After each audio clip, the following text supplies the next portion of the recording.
गुरुर्ब्रह्मा गुरुर्विष्णु गुरुर्देव महेश्वरः गुरुर्साक्षात् परब्रह्म तस्मै श्री गुरवे नमः।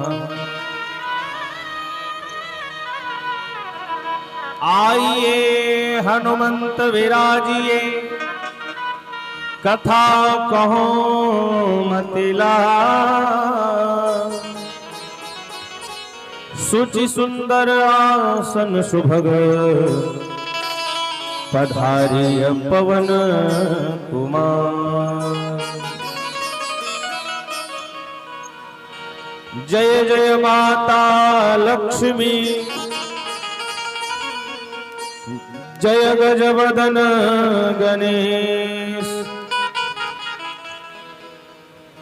जय जय माता शारदे,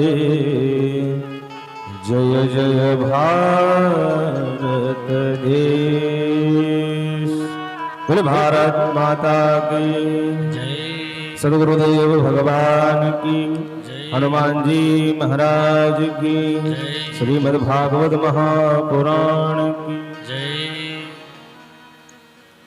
परम मंगलमय परात्पर परब्रह्म अखिलेश्वर अकारण करुणावरुणालय भक्तवांछा कल्पतोरु अखंड कोटि ब्रह्मांड नायक अखिल भुवनाधिपति लोकेश्वर योगेश्वर परम ऐश्वर्य संपन्न विप्रधेनु सुर संत संरक्षक नंदनंदन यशोदानंदन भगवान श्री बाल कृष्ण लाल की वांगमयी प्रतिस्वरूपा श्रीमद् भागवत महापुराण का पावन प्रवचन एवं पावन पारायण हम आपके मध्य गोरक्षपुर जनपद के आदर्श नगर में हमारे माननीय मुख्य यजमान शंकर जी श्रीवास्तव जी के घर पर दिव्य आयोजन विगत 2 दिनों से चल रहा है। आज तृतीय दिवस की सायंकालीन वेला में हम सभी लोग भगवान की चर्चा सुनने के लिए यहाँ उपस्थित हैं। निश्चित ही हम सभी बड़भागी हैं। भगवान की कृपा हम सभी लोगों के जीवन में हुई है, जिसके कारण आज हम सभी लोगों को दिव्य श्रीमद् भागवत की भागीरथी श्रवण करने की, उसमें गोता लगाने की प्राप्त हो रही है। तो निश्चित ही हम सभी लोग बड़भागी हैं। भगवान की विशेष कृपा है, जिसके फलस्वरूप हम सभी लोगों को ये सुंदर कथा सुनने को मिल रही है। एक बात आप लोग जानते होंगे, लोग कहते हैं कि महाराज ये पूजा कर लो तो आपको तीर्थ का पुण्य मिल जाता है। आप लोगों ने सुना होगा, पंडित जी बताते होंगे कि ये पूजा कर लो तो इससे ये पुण्य मिलेगा, ये फल मिलेगा। ये यज्ञ कर लो तो इससे पुत्र हो जाएगा, ये यज्ञ कर लो तो इससे इस चीज का पुण्य मिल जाएगा। लेकिन एक बात मैं आपको गारंटी के साथ बता रहा हूं कि कोई भी यज्ञ, कोई भी पूजा, कोई भी अनुष्ठान करने से भगवान की कथा सुनने का पुण्य मिल जाए, ऐसा कहीं नहीं लिखा कि आप हवन कर लो और हवन करने के बाद भगवान की कथा सुनने का फल मिल जाए। कहीं आप लोगों ने पढ़ा कि कोई यज्ञ कर लो, कोई पूजा कर लो, कोई पाठ कर लो, कोई तप कर लो तो उससे आपको भगवान की कथा सुनने का पुण्य मिल जाए? मैंने तो कहीं नहीं पढ़ा और न किसी ने बताया। हाँ, एक चीज जरूर बताया कि कथा सुनने से आपको यज्ञ अनुष्ठान का पुण्य मिल जाएगा। ये तो मैंने पढ़ा है, गुरु जी से सुना भी है, लेकिन ये नहीं सुना कि जप करने से, पूजा करने से भगवान की कथा सुनने का पुण्य मिल जाएगा। आप कथा सुनने से जब तब पूजा पाठ यज्ञ का पुण्य तो मिल जाएगा, ऐसा तो सुना गया, लेकिन ये नहीं सुना गया कि पूजा पाठ करने से कथा सुनने का पुण्य मिल जाए। मतलब कथा आपको सुनना ही पड़ेगा, तभी वो पुण्य आपको मिलेगा। इसका कोई ऑप्शन नहीं है कि इसके बदले में आप कुछ और कर लो। और ऐसा क्यों है? क्योंकि पूजा आप यजमान जी हैं, अगर आप उपस्थित नहीं हैं तो आपके नाम गोत्र से संकल्प करके पंडित जी भी पूजा कर सकते हैं, पूजा का फल आपको मिल जाएगा। कदाचित आप उपस्थित नहीं तो आपके प्रतिनिधि के रूप में संकल्प करा करके उससे पूजन करा दिया जाएगा, तो उसका पुण्य आपको मिल जाएगा। लेकिन अब आप कहो कि आपके प्रतिनिधि के रूप में किसी को कथा सुना दिया जाए तो उसका 1% फल आपको नहीं मिलेगा। कथा आपको सुनना ही पड़ेगा। जैसे अगर बुखार आपको हुआ है तो पैरासीटामॉल की दवाई आपको खानी पड़ेगी, डोलो 625 आपको लेना पड़ेगा, तभी बुखार जाएगा। और अगर अब कहो बुखार हमें है, दवा कोई और खा ले, तब ऐसे ही जब तक भगवान की कथा को आप स्वयं नहीं सुनेंगे तब तक कल्याण होने वाला तो निश्चित ही हम सभी लोगों का बड़ा भाग है, हम लोगों का सौभाग्य है कि आज इस आदर्श नगर में आदर्श लोगों के मध्य बैठ करके और अद्भुत भगवान की आदर्श लीला का श्रवण पान हम सभी लोग करते हैं। बोले कृष्ण कन्हैया लाल की जय। तो भागवत की कथा हम प्रारंभ करें उससे पूर्व भागवत की कथा के कुछ नियम हैं। कथा को जब गाया सुना जाता है तो उससे पहले भगवान नाम संकीर्तन किया जाता है। ये कथा का नियम है, संतों का नियम है। अच्छा, कुछ लोगों के मन में होगा कि भाई कीर्तन किया क्यों जाता है, ये भी साथ में समझते चलते हैं। कथा में संकीर्तन क्यों किया जाता है? जैसे दिन भर हम लोगों ने अपने मुख से तमाम प्रकार के बातों को हमने उच्चारण किया होगा, कानों से सुना होगा। क्यों? दिन भर हो सकता है हमारे मुख से किसी को गाली निकली हो, किसी को हमने उल्टा सीधा बोला हो, और हो सकता है आपको भी किसी ने बोला हो, आपके कानों में वो बात गई हो। तो कहते हैं कि जब भगवान का नाम उच्चारित होता है तो मन और वाणी दोनों की पवित्रता होती है। तो इसीलिए मन और वाणी को पवित्र करने के लिए सर्वप्रथम हम लोग भगवान नाम संकीर्तन करते हैं। और भगवान के नाम की बहुत महिमा है महाराज, उस महिमा को भगवान भी अपने नाम की महिमा नहीं कह सकते। राम न सकहि नाम गुण, तो कहते हैं महाराज भगवान भी अपने नाम की महिमा का वर्णन नहीं कर सकते। तब तो मन और वाणी को पवित्र करने के लिए ही नाम संकीर्तन किया जाता है। तो आइए हम सभी लोग भी तालियों के साथ सेवा करते हुए भगवान नाम संकीर्तन करेंगे। श्री राधे राधे गोविंद गोविंद राधे, श्री राधे राधे गोविंद गोविंद राधे, श्री राधे राधे गोविंद गोविंद राधे, श्री राधे राधे, तालियों के साथ गोविंद गोविंद राधे, श्री राधे राधे गोविंद गोविंद राधे, श्री राधे राधे गोविंद गोविंद राधे।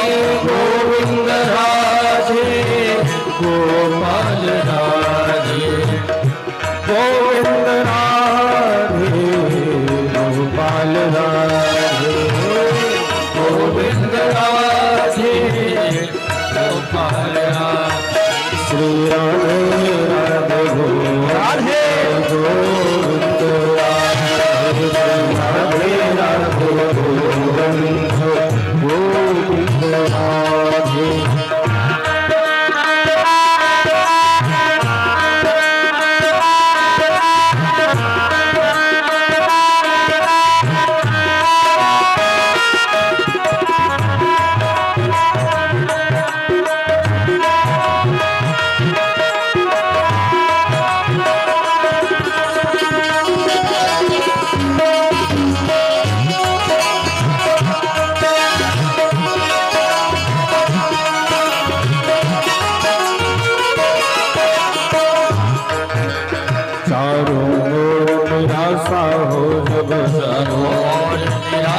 शेष न कोई आशा हो जब शेष न कोई आशा हो जब चारों ओर निराशा हो जब चारों ओर निराशा हो जब शेष न कोई आशा हो जब शेष न कोई आशा हो जब फिर तुम बोलो यह शुभ नाम फिर तुम बोलो यह शुभ नाम श्री राधे राधे राधे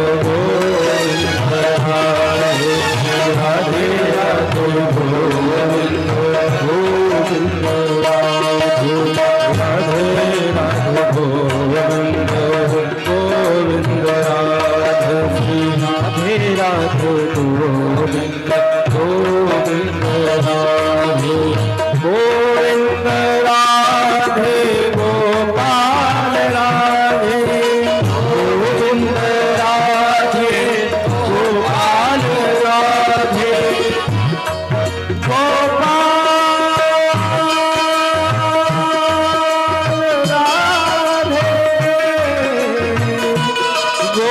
गोपाल राधे राधे राधे गोविंद गोविंद राधे श्री राधे राधे गोविंद गोविंद राधे श्री राधे राधे गोविंद गोविंद राधे श्री राधे राधे गोविंद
गोविंद राधे श्री राधे राधे गोविंद गोविंद राधे श्री राधे राधे गोविंद गोविंद राधे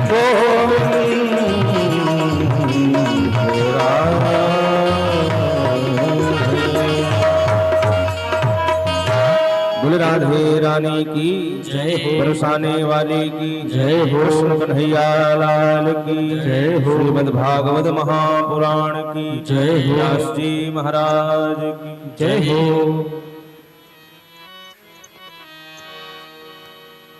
द्वापरे समनुप्राप्ते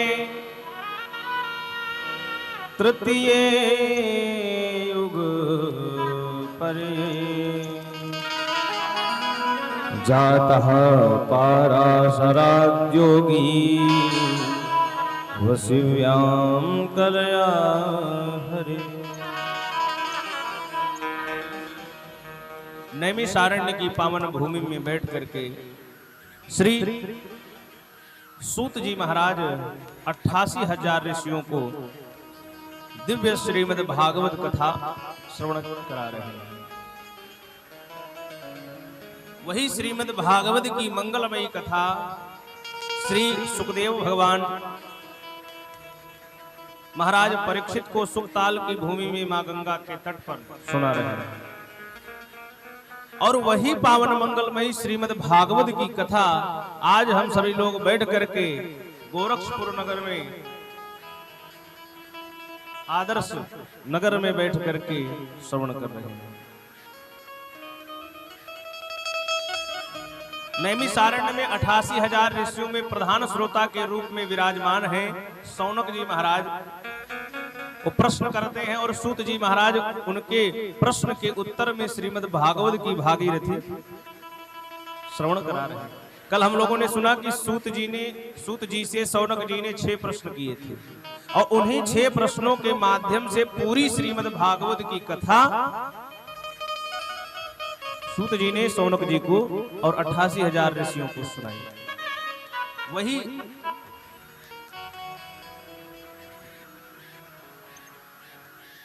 कहते हैं कि 88,000 ऋषियों को वही कथा सूत जी ने सुनाई। तो प्रश्न कल 6 प्रश्नों को हम लोगों ने सुना। उसमें भगवान के 24 अवतारों को पूछा गया। तो कल हम लोगों ने भजन के माध्यम से खूब सुंदर गाया, आनंद लिया 24 अवतार का कि भगवान के अवतार कब और कहां हुए। आज सौनक जी ने सूत जी से पूछा कि महाराज जो श्रीमद् भागवत की कथा आप हमें सुना रहे हैं, जिसकी इतनी महिमा है और इतनी अद्भुत कथा है, इसकी रचना कहां हुई? ये श्रीमद् भागवत कहां लिखी गई? किसने इस भागवत को लिखा? कब लिखा? क्यों लिखा? इस प्रकार का प्रश्न किया। तब जाकर के सूत जी महाराज सौनकादि ऋषियों को बताते हैं कि द्वापरे समनुप्राप्ते तृतीये युग पर्यये जातः पाराशराद् योगी वसिव्यां कलया हरे। कहा कि द्वापरे समनुप्राप्ते, द्वापर के अंत में, माने द्वापर समाप्त होने वाला था और कलयुग लगने वाला था। उसी समय एक महर्षि का जन्म हुआ। ये भगवान के कला अवतार हैं, बड़े तपस्वी, बड़े मनस्वी, बड़े विद्वान। ये भगवान ही साक्षात अवतार लेकर के एक महर्षि के रूप में आए। इन महर्षि का क्या नाम था? इन महर्षि का नाम था महर्षि वेदव्यास। पराशर जी के सुपुत्र हैं। ये कहते हैं महाराज शक्ति ऋषि के पौत्र हैं, वशिष्ठ जी के प्रपौत्र हैं और पराशर जी के पुत्र हैं। इनका नाम क्या है? व्यास जी। तो कहते हैं महाराज जब व्यास जी का जन्म हुआ तो व्यास जी तो भगवान के अवतार थे। तो कल हमने अवतारों के विषय में जाना। तो भगवान के अवतारों में भेद होते हैं। भगवान के अवतार भी कई प्रकार के होते हैं। हमेशा भगवान स्वयं नहीं आते हैं, इसका भी ध्यान रखना। जो 24 अवतारों की कथा हम लोगों ने कल सुना, उसके बाद भी और भी अवतार हुए हैं भगवान के। लेकिन इन 24 अवतारों को मान्यता क्यों दी गई? क्योंकि भगवान का अवतार जब होता है तो भगवान कभी स्वयं आते हैं, तो उसे पूर्ण अवतार कहते हैं, पूर्णावतार। और कभी बोले अंश के रूप में अवतार लेते हैं तो उसे अंशावतार कहा जाता है। और बोले अवशेषा अवतार, भगवान के किसी अवशेष से भी अवतार हो सकता है।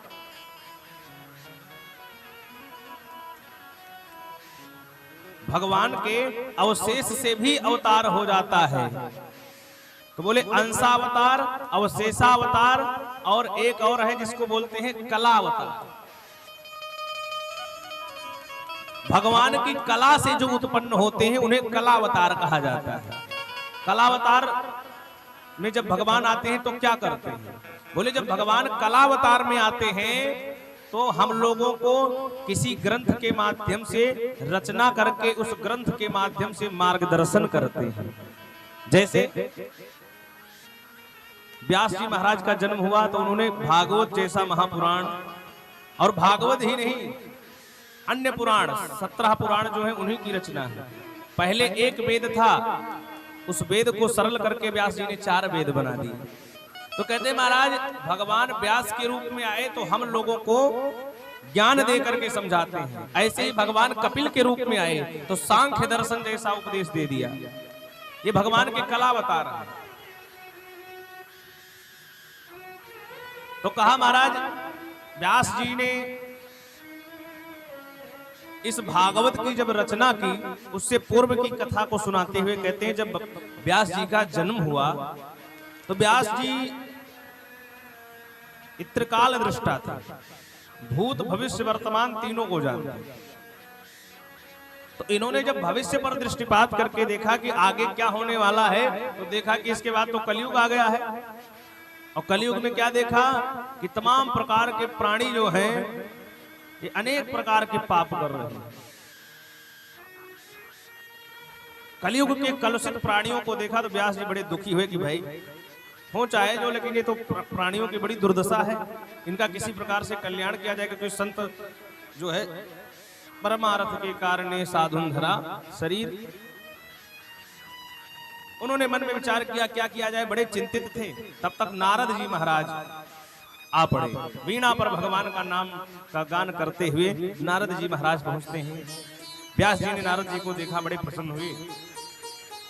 व्यास जी ने नारद जी को प्रणाम किया, अपने सिंहासन पर बिठा करके चरण प्रक्षालन करके चरणोदक लिया। उसके बाद नारद जी ने व्यास जी से पूछा कि व्यास जी महाराज आप बड़े दुखी दिख रहे हैं, आपके दिनचर्या में पूजा पाठ में किसी प्रकार की कोई समस्या तो नहीं हो रही है?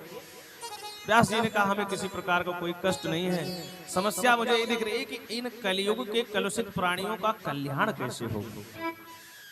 और ये सोचते सोचते मैंने क्या किया ये भी सुन लीजिए। नारद जी ने कहा कि क्या किया आपने? बोले कि मैंने सोचा कि वेद एक है, पहले एक ही वेद था, ध्यान देना, पहले एक ही वेद था, उस वेद का नाम था ऋग्वेद। तो वेद पढ़ना बड़ा कठिन है, वेद के मंत्रों का अर्थ आप लोग नहीं लगा सकते। आप लोग क्या, हम लोग ही जब तक अच्छे गुरु के सानिध्य में न जाएं तो अच्छे अच्छे विद्वान भी फेल हो जाएं, इतना कठिन वेद है। तो व्यास जी ने सोचा कि कलयुग के प्राणी जो हनुमान चालीसा भी नहीं पढ़ना चाहेंगे वो वेद कौन पढ़ेंगे। अब मैं किसी से पूछ लूं कि वेद की पुस्तक आप लोगों ने देखी है, तो कुछ लोगों ने तो देखी होगी, ऐसा नहीं है कि नहीं देखी होगी, लेकिन कुछ लोगों ने देखी भी नहीं होगी, तो पढ़ना तो दूर का विषय। तो कहे महाराज जब इतना जो है कठिन है वेद, सबको पढ़ने का अधिकार भी नहीं है। ये नहीं कि ब्राह्मणों को ही अधिकार है, सभी ब्राह्मण भी उसको नहीं पढ़ सकते। जो ब्राह्मण उस योग्य होगा वही वो वेद पढ़ सकता है। तो कहा महाराज वेद बड़ा कठिन है, तो वेद का विभाग किया, 4 वेद किए, ऋग्वेद, यजुर्वेद, सामवेद और अथर्ववेद, ये 4 वेद की रचना कर दी। उसके बाद कहा कि वेद अभी भी वेद ही है तो वेद तो कोई पढ़ेगा नहीं, फिर पुराणों की रचना, वही वेद की व्याख्या पुराणों में कर दी और एक एक करके 17 पुराण रच दिए, महाभारत की भी रचना कर। लेकिन मन को शांति नहीं हो रही है। नारद जी से कह रहे हैं कि महाराज हमने इतनी वेद जो है रचना करने के बाद भी मुझे नहीं लग रहा है कि इससे प्राणियों का कल्याण होगा, क्या करूं? तब नारद जी ने कहा कि देखो व्यास जी, आपने विद्वता की तो बड़ी बात कर दी है अपने ग्रंथों में, इतने महान महान ग्रंथ आपके महाराज जिसमें विद्वता भरी हुई है, लेकिन इसमें आपने एक कमी कर दी।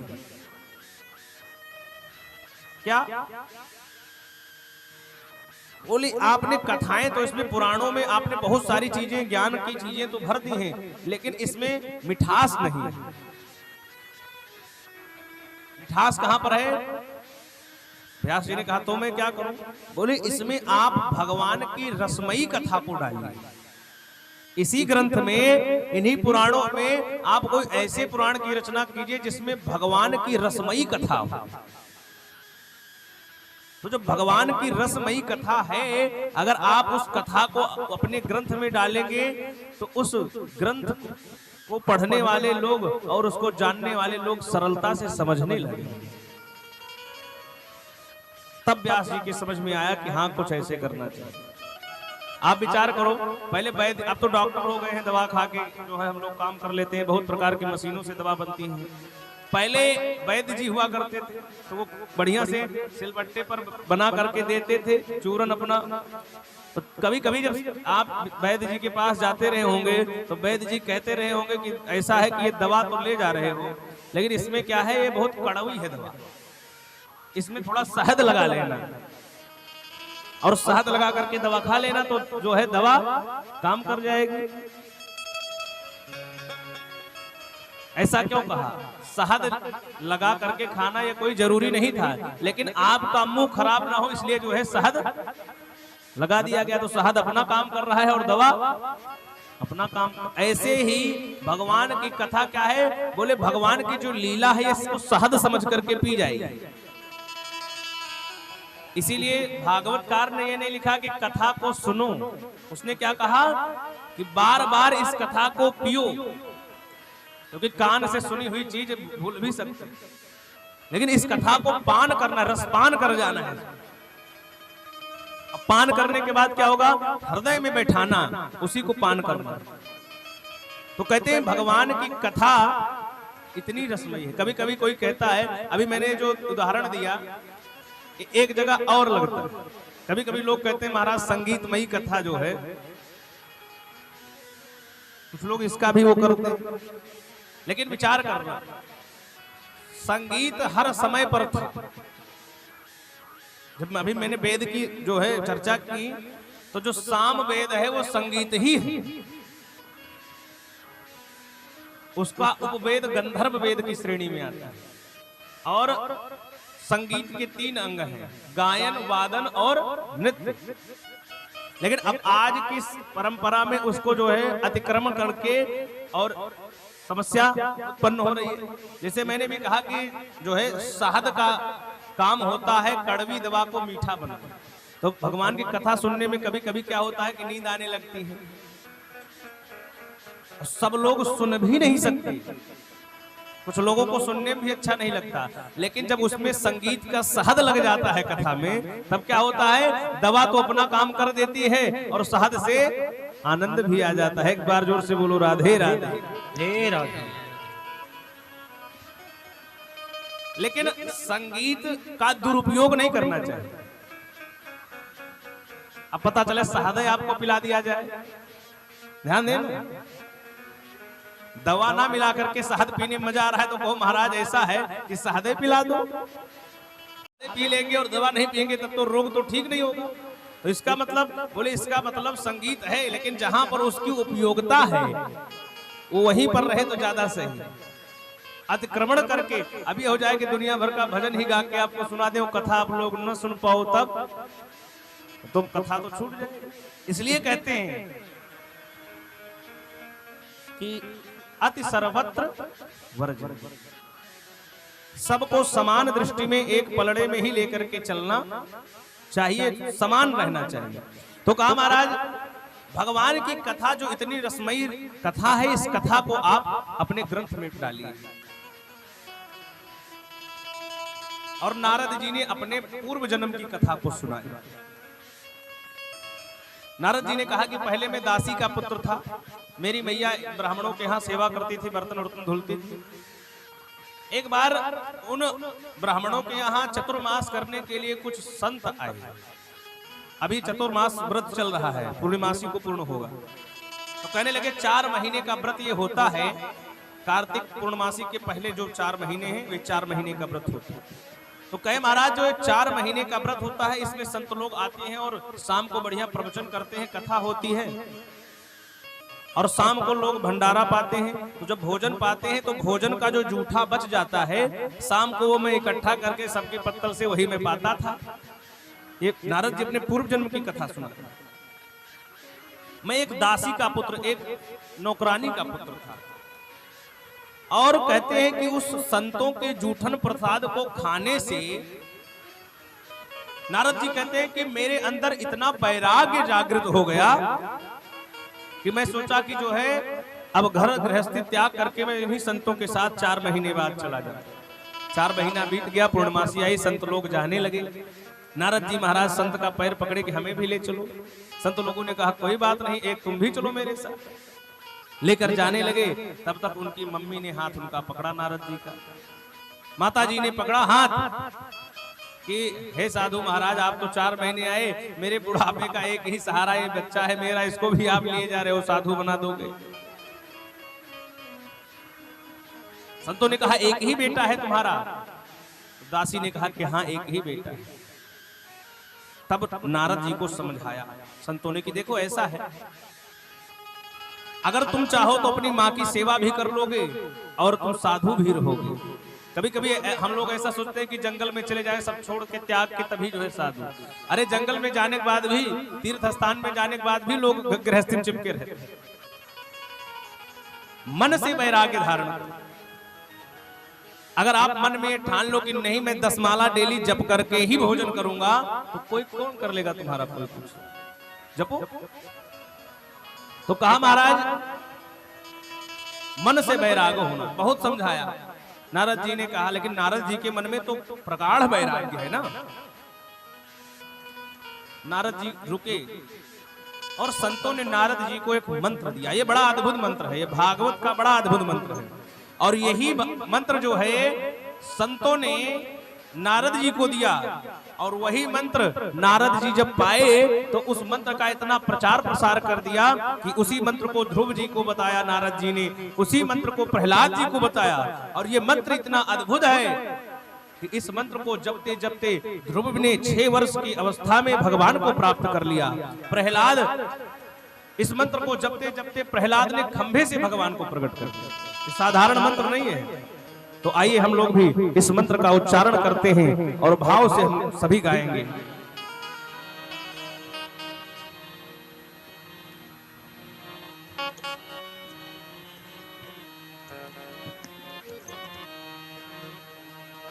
ओम नमो भगवते वासुदेवाय।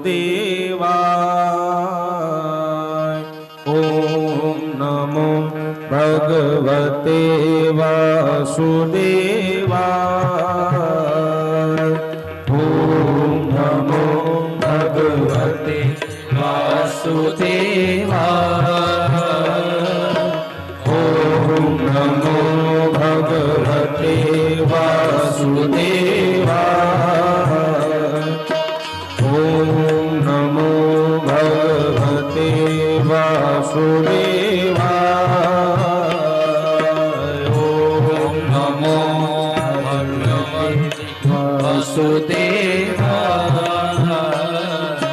ओम नमो भगवते वासुदेवाय। ओम नमो भगवते वासुदेवाय। ओम नमो भगवते वासुदेवाय।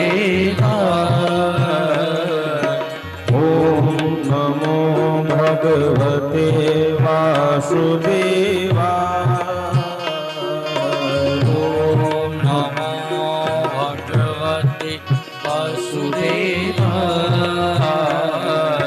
ओम नमो भगवते वासुदेवाय। ओम नमो भगवते वासुदेवाय। ओम नमो भगवते वासुदेवाय। गोविंदम गोकुलानंदम। गोविंदम गोकुलानंदम। गोविंदम गोविन्दं गोकुलानन्दं गोविन्दं गोकुलानन्दं गोपालं गोपवल्लभं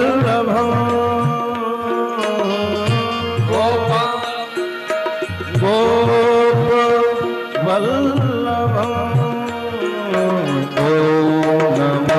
भगवते वासुदेवाय ॐ नमो भगवते वासुदेवाय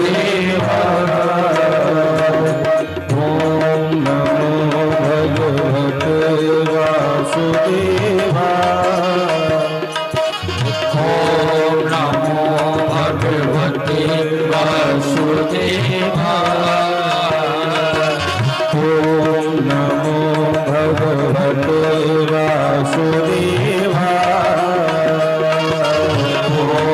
नमो भगवते वासुदेवाय गोविन्दं गोकुलानन्दं गोविन्दं गोकुलानन्दं गोपालं गोपवल्लभं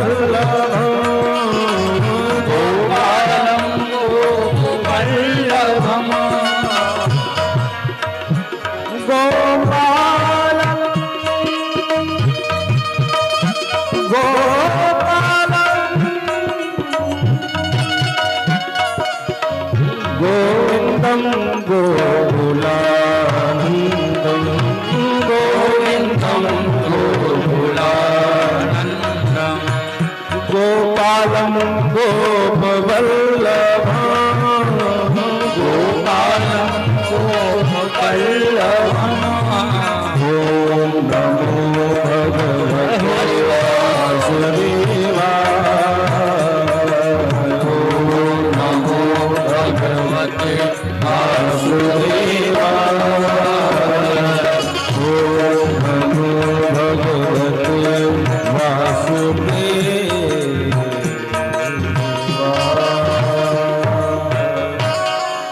बोले कृष्ण कन्हैया लाल की जय हो। ये भागवत का द्वादशाक्षर मंत्र है।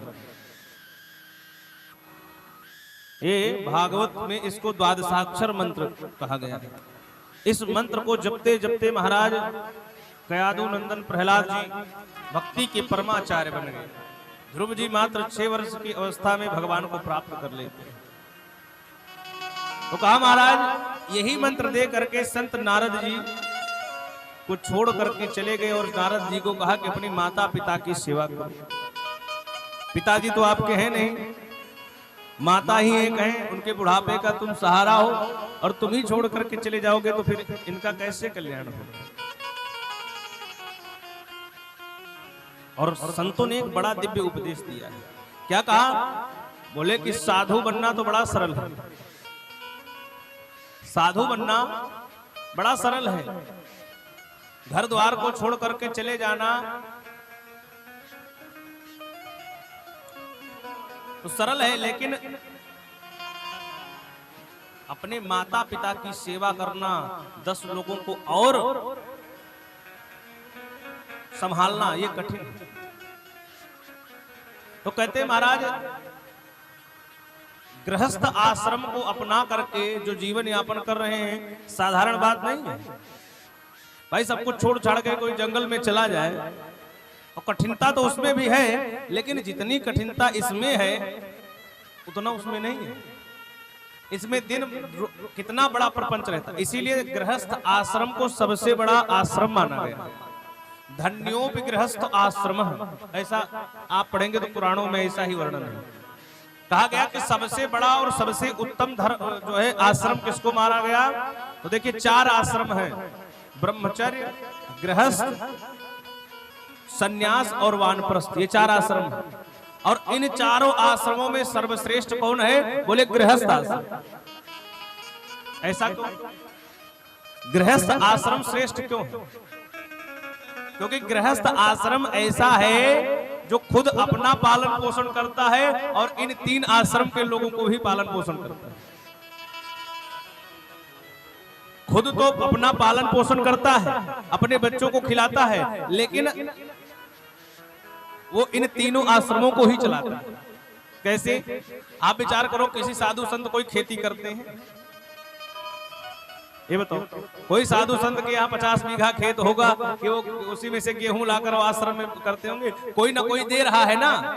तो भले वो साधु हैं, लेकिन उनके यहाँ जो धन है वो किसका है? गृहस्थ का है।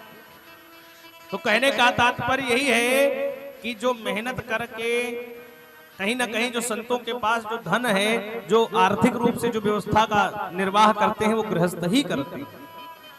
भाई हमारे पास कौन सी क्या खेती है? तो कहते हैं महाराज इसीलिए गृहस्थ आश्रम को धन्य माना। भाई साधु भी बनना कठिन है, कोई साधारण बात नहीं साधु बनना। हमारे महाराज जी कहते हैं कि साधु बनना कठिन है जैसे पेड़ खजूर। साधु बनना कठिन है जैसे पेड़ खजूर, और चढ़े तो चाखे प्रेम रस और गिरे तो चखना। उसमें कोई ऑप्शन नहीं है। अगर बन गए अच्छे साधु तभी कल्याण होगा, और कहीं गिर गए तो फिर कोई बचाने वाला भी। तो इसलिए गृहस्थ आश्रम को धन्य बताया गया है और सबसे ऊपर रखा गया है गृहस्थ आश्रम को। इसलिए हम सभी लोग गृहस्थ आश्रम का निर्वाह करते हैं, लेकिन गृहस्थ आश्रम की भी मर्यादाएं हैं। जैसे पहली मर्यादा, अपने माता पिता की सेवा करो। नारद जी को यही तो समझा रहे हैं कि माँ की अपनी सेवा करो। एक अच्छे पुत्र आप कब कहलाते हैं, यहां पर वर्णन। आप अपने पिता के पुत्र कब कहलाएं? अच्छा तो छोड़िए, पुत्र कब कहलाएं? पुत्र, भाई पुत्र पैदा होने से पुत्र थोड़ी हो जाता है। पुत्र के भी कुछ काम होते हैं, उनके भी कुछ लक्षण होते हैं। पुत्र का क्या लक्षण है? बोले कि जो ये 3 काम करता है वही पुत्र कहलाने के लायक है, अथवा वो कुपुत्र। कौन? जीवतो वाक्करणा क्षया हे भूरि भोजना गया पिंड प्रदानाच्च त्रयः पुत्रश्च पुत्रभिः। कहे ये 3 काम जो करे वही पुत्र है। कौन? बोले जीवतो वाक्करणात्। जब तक माता पिता जिंदा रहे तब तक माता पिता की बात को सुनो, उसका अनुसरण करो। और दूसरा बोले जब पिताजी मर जाएं, उनका जो है शरीर छूट जाए, तब क्या करो? बोले उनका विधिवत जो है अंतिम संस्कार करो। आजकल तो बड़ी विडंबना, अंतिम संस्कार पहले 13 दिन में होता था, आजकल कुछ लोग जो 3 दिन में निपटा देते। जोर से बोलो राधे राधे राधे राधे। तो कहा गया कि महाराज उनका विधिवत अंतिम संस्कार करो। जैसे शास्त्रों ने बताया है कि किस प्रकार उनका पिंड दान करके मलिन खोड़सी, मध्यम खोड़सी, उत्तम खोड़सी आदि जो ये क्रियाएं हैं, इन क्रियाओं को कर करके और बाद में महापात्र और जो ब्राह्मणों को भोजन लास्ट में कराया जाता है, फिर लोगों को भोजन छयाहे भूरि भोजना। तो कहते हैं महाराज ये कराना चाहिए। आजकल धन लोगों के पास बहुत हो जाता है। अब पिताजी मरते समय कहीं जो है सोने की अंगूठी पहने हैं, तो जो कहीं मर गए तो सबसे पहले उसको उसी को निकालेंगे दौड़ो दौड़ो। अरे एक बूढ़ी अम्मा रही, वो उनका दांत टूट गया तो सोने के दांत लगाए ले। अब वो मर गई, तो उनकी जो बड़की बहू थी वो लोढ़ा लेके पहले दतवे तोड़ के निकाल के रखी। जोर से बोलो राधे राधे। तो कहा महाराज इस प्रकार की स्थिति। तो पहले क्या बोले कि पुत्र कौन है? बोले पुत्र वो है जो अपने माता पिता जब तक जिंदा रहे तब तक क्या करो? सेवा करो। मर जाए तो उनका अंत्येष्टि संस्कार विधिवत करो, जैसा शास्त्रों में विहित है। और बोले कि उसके बाद गया पिंड प्रदानाच्च त्रयः पुत्रश्च पुत्रभिः। बोले कि जब आप गया में जाकर के और उनके निमित्त पिंडदान कर देते हो, तब जाकर के आप जो है पुत्र कहलाने के लायक हो। उसके बाद तो आप कुपुत्र समझो अपने आप को। गोकर्ण जी ने क्या किया था, कल हम लोगों ने सुना, गया में जाके पिंडदान किया तो अपने माता पिता तो उनके तर गए, लेकिन भाई उनके गोत्र का नहीं था इसलिए वो नहीं तरा। कल हम लोगों ने कल सुना।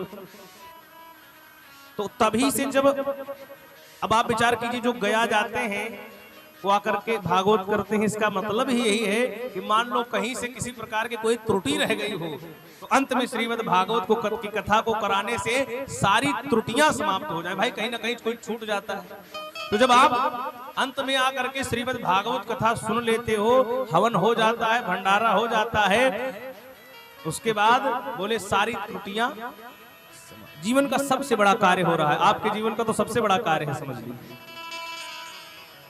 आपके पूर्वज जिनके यहाँ श्रीमद् भागवत कथा होती है, कहते हैं उनकी 7 पीढ़ी पहले और 7 पीढ़ी बाद, माने जो आने वाली 7 पीढ़ी है और जो आपके बीत चुकी 7 पीढ़ी है, 14 हो गई, और एक पीढ़ी जिसमें आप चल रहे हैं, 15 पीढ़ियों का कल्याण होता है। तो कहा महाराज श्रीमद् भागवत कथा इतनी अद्भुत कथा। तो हम लोग चर्चा कर रहे थे कि जब आप इतना कार्य कर लेते हैं, जब तक माता पिता जीवित रहे उनका ध्यान करो भाई, उनकी बात मानो, उनका सेवा करो, मर जाए तो क्रिया करो, अंत में पिंडदान करो। जब आप ऐसा कर लोगे तो आप पितृ ऋण से मुक्त हो जाओगे। यजमान जी, हमारे ऊपर कुछ कर्जा है, हम सभी लोगों के ऊपर। हम लोग जैसे इस पृथ्वी पर जन्म लेते हैं, तैसे 3 लोगों का कर्जा हमारे सर पे चढ़ जाता है। जन्म लेते हैं, हम लोग सोचते हैं कि हम तो, हमारे ऊपर किसी कर्जा नहीं, हम तो स्वतंत्र हैं। जैसे हम जन्म लेते हैं, 3 लोगों का कर्जा हमारे सर पर चढ़ जाता है। किसका किसका? कहते हैं पहले देव ऋण, देवताओं का कर्जा। भाई पैदा हुए तो सांस ली, तो सांस किसने दिया? वायु देवता ने। दिन हो रहा है, सूर्य भगवान, आप विचार करो, ये जो लाइट आप लगाए हो, इतनी लाइट जल रही है, तो आप मीटर देखते रहे तो भैया कितना बिल आया है? एक महीने के बाद जो है नगर निगम वाले भेज देते हैं मीटर, लो बिल जमा करो। और इतने बड़े सूर्य भगवान जो पूरे दुनिया को प्रकाश दे रहे हैं, क्या उन्होंने भी 1 रुपए का बिल मांगा किसी दिन? हम लोगों ने 1 रुपया उनको दिया आज तक? उनको कभी हमने उनके लिए कुछ किया? इसीलिए कहते हैं सुबह उठो तो पहले सूर्यार्घ देना चाहिए। तो कहा महाराज देवताओं का कर्जा पहला, दूसरा बोले देव ऋण, ये हो गया। फिर पितृ ऋण, हमारे माता पिता, हमारे पूर्वजों का कर्जा। अपने भाई कोई संपत्ति तो बांध के लाए नहीं हो, माता पिता के घर में तो रह रहे हो, पैदा हुए तो कहाँ आए भाई? चाहे झोपड़ी हो लेकिन माता पिता के घर में तो हो। किसी के यहाँ महल है तो उसकी बात नहीं की जा सकती। जो जिसको मिला, अपने पूर्वजों से चाहे 2 ही बीघा खेत मिला हो, लेकिन किसी न किसी को कुछ 1 हिस्सा मिला, किसी को 2 बीघा, तो क्या है? बोले वो पूर्वजों का है, वो तुम्हारा नहीं है, उसको तुम अपना मान के बैठ जाओ। कर्जा है, पहला देवताओं का, दूसरा पितरों का, और तीसरा बोले तीसरा है ऋषि ऋण, संतों का कर्जा। संतों का कर्जा, गुरु का कर्जा, ब्राह्मण का कर्जा क्यों है? बोले ये हमें सन्मार्ग पर चलना सिखाते हैं। जब तक गुरु बिन होए के ज्ञान, जब तक कोई अच्छा गुरु आपके जीवन में नहीं आएगा तब तक कल्याण होने वाला। ये 3 कर्जा है हमारे जीवन में। तो जब हम इतना कार्य कर लेते हैं तो हम पितृ ऋण से मुक्त हो जाते हैं। जोर से बोलो राधे राधे राधे। तो नारद जी से समझाया कि भाई ऐसा है कि आप अपनी माता की सेवा करो, जब ये मर जाएंगी तब उसके बाद आप सोचना कुछ आगे। अब तो नारद जी के अंदर इतना प्रगाढ़ वैराग्य था कि एक दिन उन्होंने मन में सोचा कि बताओ मेरी मैया मुझे जाने नहीं दे रही है। एक दिन नारद जी की मैया ने कहा कि जल्दी से अगर जो है इसका विवाह करा दे तो इसके मन से वैराग्य जाए। नारद जी को पता चला कि मैया मेरा विवाह कराना चाहते हैं, तब तो मैं गृहस्थी में फंस जाऊंगा। जा करके भगवान के सामने रोने लगे। नारद जी ने कहा, एक बार तो नारद जी के मन में यह भी आ गया कि मेरी मैया अगर इस दुनिया से चली जाती तो मैं वैरागी बन जाता। ये प्रगाढ़ वैराग्य की निशानी है। और कहते हैं कि ऐसा हुआ कि एक दिन उनकी मैया जा रही थी गाय का चारा लाने और रास्ते में सर्प ने उनकी मां को डस लिया। और उनकी माँ का स्वर्गवास हो गया। अब नारद जी महाराज मन में तो बड़ी खुशी हुई और कहा कि माता जी को भगवान ने बुला लिया, उनका अंतिम संस्कार किया, उनके पूरी विधि से संपन्न करा करके प्रणाम किया और कहा कि प्रभु अब मैं आपकी शरण में आना चाहता हूँ। उत्तर दिशा में संत लोग गए थे तो नारद जी महाराज भी उत्तरी दिशा की तरफ भागे और उत्तर दिशा में चलते चले गए। लेकिन संत तो भाई कितने वर्षों पहले जा चुके। एक वट वृक्ष के नीचे भगवान का ध्यान लगाया, स्मरण किया तो भगवान ने अपनी झांकी नारद जी के हृदय में दिखाई। जैसे नारद जी ने भगवान की झांकी को देखा, नारद जी छटपटा उठे। अचानक उनको जो है ध्यान आया कि भगवान हमारे हृदय में विराजित है और भगवान की झांकी जैसे हटी, तड़फड़ाने लगे। जैसे मछली को आप जल से निकाल दो तो तड़फने लगती है, नारद जी तड़पने लगे कि प्रभु का मुझे दर्शन हुआ और आज जो है भगवान ने थोड़ा सा दर्शन देकर और चले गए। रोने लगे, आत्महत्या करने जा रहे थे कि प्रभु आप दर्शन तो नहीं, मैं अभी मर जाऊंगा। आकाशवाणी हुई, आकाशवाणी ने कहा कि नारद जी महाराज आपको भगवान ने दर्शन तो दिया है, लेकिन इस दर्शन को आप अभी समझो कि इस पूर्णतया दर्शन के योग्य अभी आप नहीं हुए हो। अभी आप मेहनत करो, तपस्या करो, तब भगवान आपको दर्शन दे। तो कहते हैं नारद जी तब से तपस्या करना शुरू किए और एक युग बीत गया और इतने दिनों तक जब तपस्या की तब सृष्टि का जो है प्रलय हो गई सृष्टि। और सृष्टि प्रलय होने के बाद में जब दोबारा ब्रह्मा जी ने सृष्टि की तो ब्रह्मा जी ने जब 10 पुत्रों को उत्पन्न किया अपनी मानसी सृष्टि में, तो उसमें नारद जी महाराज का जन्म है। बोले नारद जी महाराज की। नारद जी भी 24 अवतारों में एक भगवान के ही अवतार नारद जी। तो कहा कि मैं पहले क्या था, दासी का पुत्र था।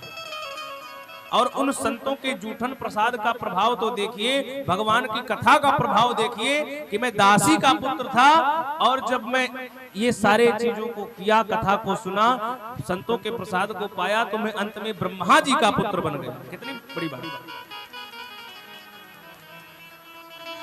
तो कथा की बड़ी महिमा है। कहने लगे महाराज तो आप भी भगवान की मंगलमयी कथा को अपने ग्रंथ में डालो। तब व्यास जी महाराज ने नारद जी को प्रणाम किया, नारद जी अंतर ध्यान हुए। उसके बाद व्यास जी ने भागवत को लिखना प्रारंभ किया।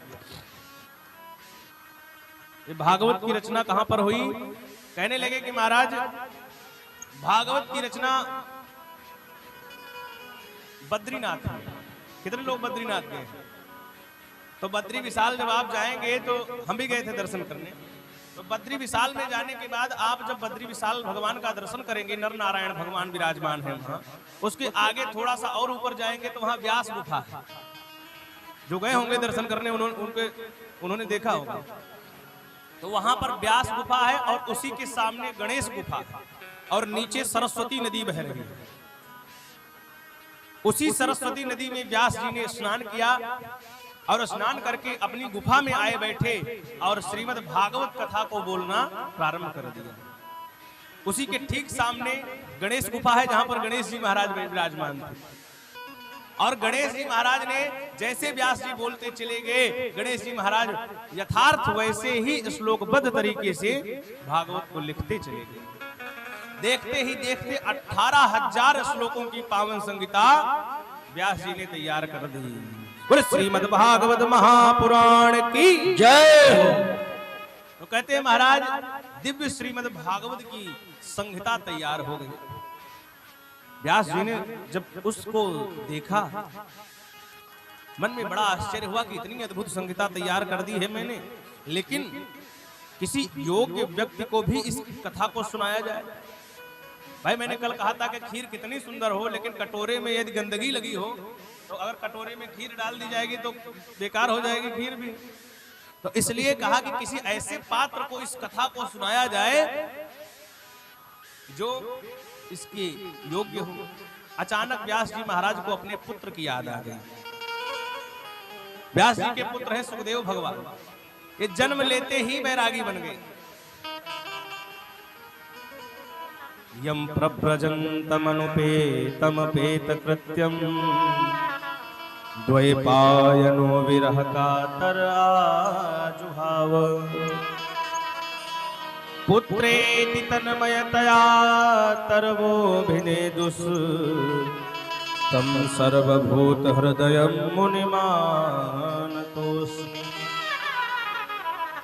कहते हैं महाराज व्यास जी को अपने पुत्र की याद आई, लेकिन विचार किया कि वो तो जन्म लेते ही बैरागी बन चुके हैं, जंगल में चले गए हैं तपस्या करने, निर्गुण सत्ता में विराजमान हैं, तो उनको कैसे यहां पर बुलाया जाए।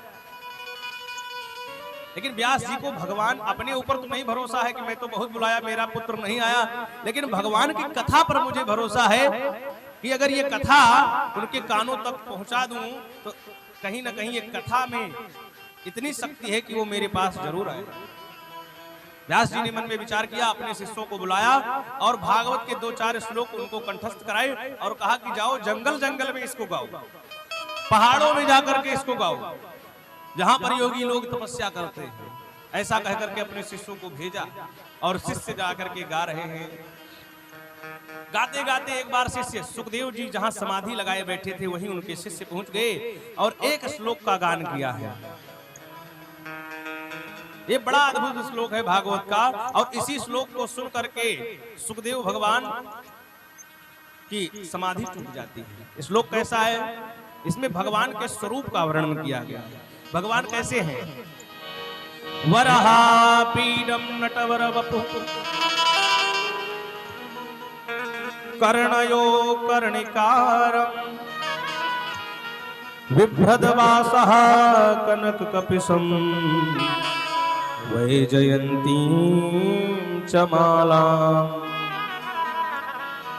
रन्ध्रान् वेणोरधरसुधयः पूरयन् गोपवृन्दैर्वृन्दारण्यं स्वपदरमणं प्राविशद्गीतकीर्तिः।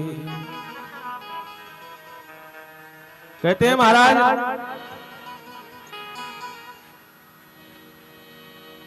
आज जब भगवान के स्वरूप का दर्शन किया, भगवान का स्वरूप कैसा है? बोले वरहा पीडम नटवर वपुः। भगवान कैसे हैं? बोले नटवर की तरह। नटवर माने जानते हो क्या होता है? दो व्यक्ति हैं जो बहुत सजते हैं। जीवन में ऐसे दो व्यक्ति हैं जो बहुत सजते हैं। माताएं बहनें तो हमेशा सजती हैं, उनकी बात नहीं हो रही, पुरुषों की बात कर रहा हूं। पुरुष एक बार सजते हैं जब दुल्हा बनते हैं। क्यों सजते हैं कि नहीं?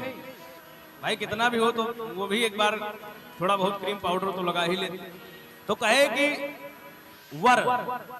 वर सजते हैं, दूल्हा सजते हैं। और बोले एक होते हैं जो नाचते कूदते हैं, उनको नट कहा गया है। बोले वो भी बहुत सजते हैं, नाचने वाले और दूल्हा। तो बोले भगवान कैसे हैं? बोले कि जो सजते हैं आप लोगों ने देखा होगा लौकिक दृष्टि से, बोले उन दोनों को भी फेल करने वाले नटवर वपु। भगवान का नाम नटवर है, वो दूल्हा और उनसे भी ज्यादा सुंदर। इतना सजने के बाद जो सुंदर होते हैं उससे भी ज्यादा सुंदर हैं भगवान। कर्णयो कर्णिकारम, कानों में कनेर का पुष्प, जो पीला वाला पुष्प होता है, उस कानों में उनको दोनों तरफ से लगा लेते हैं। वैजयंती की माला धारण किए हुए हैं, गायों को चरा रहे हैं, बंसी बजा रहे हैं और इस प्रकार से वृंदावन में प्रवेश पा रहे हैं। सुखदेव जी ने इस दृश्य को देखा। सुखदेव जी के हृदय में जब झांकी आई तो कहां वो निर्गुण भगवान का ध्यान कर रहे थे, निराकार भगवान का ध्यान कर रहे थे, लेकिन जब सुना तो उनकी समाधि ही टूट गई। सोचा कि भाई इतना सुंदर कौन व्यक्ति है। फिर समाधि लगाने लगे कि हो सकता है व्यक्ति तो सुंदर होते ही है, लेकिन हो सकता है शरीर से सुंदर हो, स्वभाव उसका दुष्टता वाला हो। है? भाई सुंदर व्यक्ति को भाई कोई जरूरी थोड़ी है कि सुंदर व्यक्ति का स्वभाव भी अच्छा होगा। क्यों? तो ध्यान लगाने लगे। तब तक दूसरे चेले ने, व्यास जी के दूसरे शिष्य ने भगवान के स्वभाव का वर्णन किया, एक श्लोक को गुनगुनाया। अहो वकीयं स्तन कालकूटम जिघांसया पाययदप्यसाधु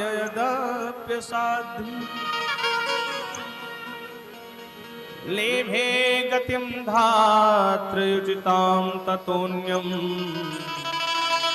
कमुवा दयालुं शरणं व्रजेम।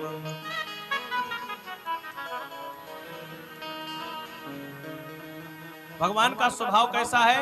बोले अहो वकीयम। वकी माने बकासुर की बहन। बकासुर की बहन कौन है? बोले वकी। वकी कौन? वकील माने होता है पूतना का नाम है वकी। अहो वकीयम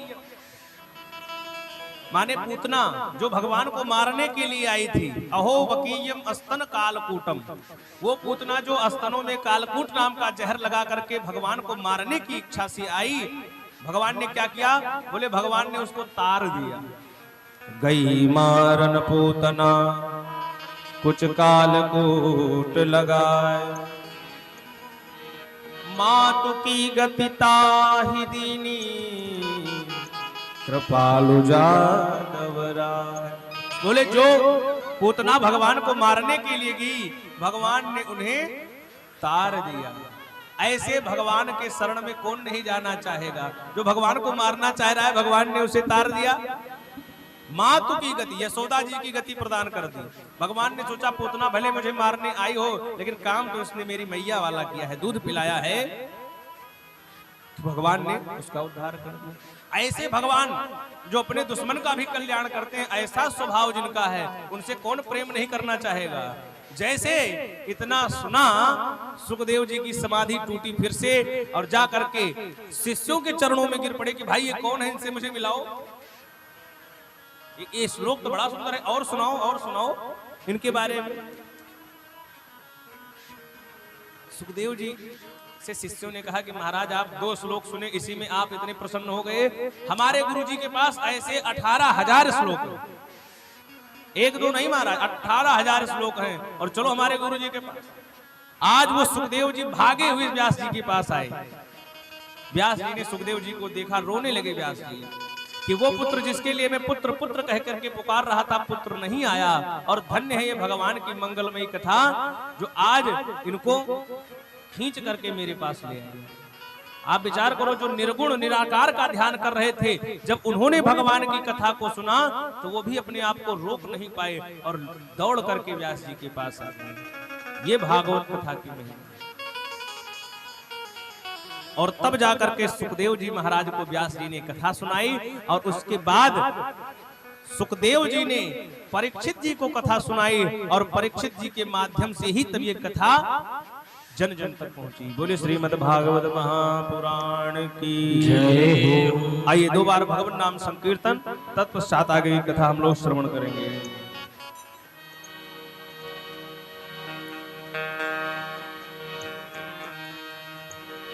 हुई गए भव से पार लेकर नाम तेरा जी, हुई गए भव से पार लेकर नाम तेरा, हुई गए भव से पार लेकर नाम तेरा, हो गए भव से पार लेकर नाम तेरा,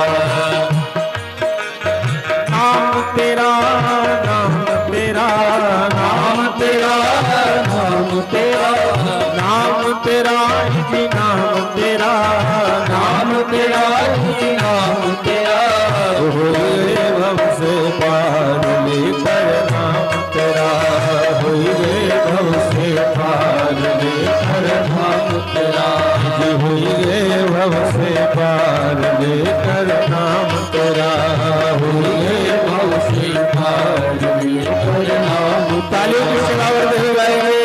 जय हो।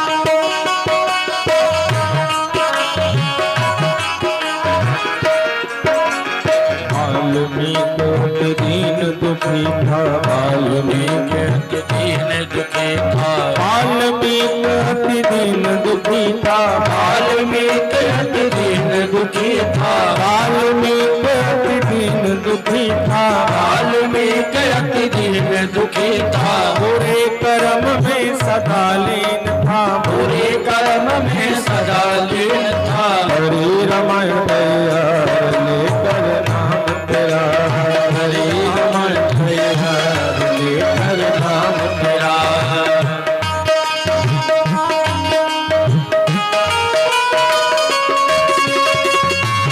गाएंगे तालियों के साथ।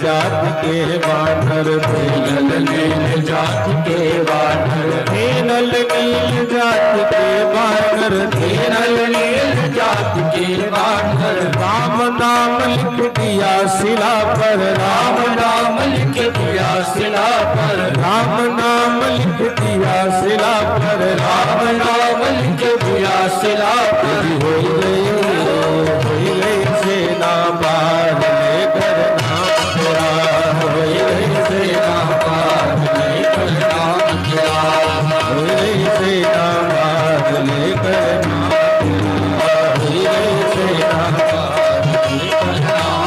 तालियों के साथ गाएंगे याद है।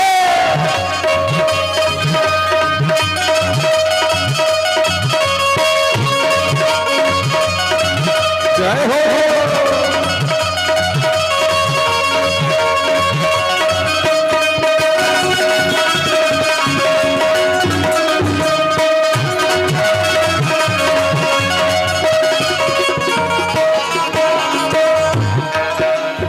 हरी सभा में द्रुपद दुलारी, हरि सभा में द्रुपद दुलारी, हरी सभा में द्रुपद दुलारी, हरि सभा में द्रुपद दुलारी। कृष्ण द्वारिका नाम पुकारी, कृष्ण द्वारिका नाम पुकारी, कृष्ण द्वारिका नाम पुकारी, कृष्ण द्वारिका नाम पुकारी। बढ़ गए चीर पार लेकर नाम तेरा, चीर पार लेकर नाम तेरा, बढ़ गई चीर पार लेकर नाम तेरा, बढ़ गई चीर पार लेकर नाम तेरा।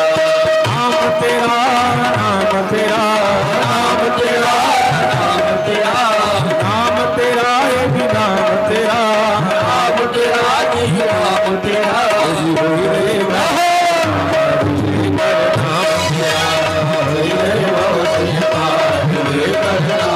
गाएंगे तालियों के साथ। वृंदावन बिहारी लाल की।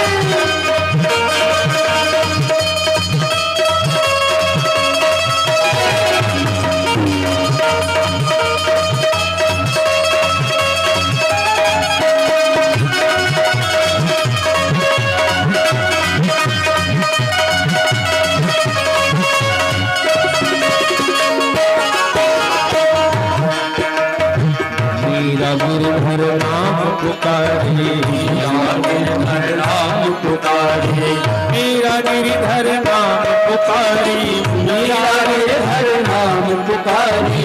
इस अमृत कर दियो मुरारी, इस अमृत कर दियो मुरारी, इस अमृत कर दियो मुरारी, इस अमृत कर दियो मुरारी। भूल गए चारों लेकर नाम तेरा, भूल गए चारों लेकर नाम तेरा, भूल गए भव से पार लेकर नाम तेरा, भूल गए भव से पार लेकर नाम तेरा। दोनों हाथ तालियों के साथ, दोनों हाथ ऊपर होने चाहिए सबको। याद है।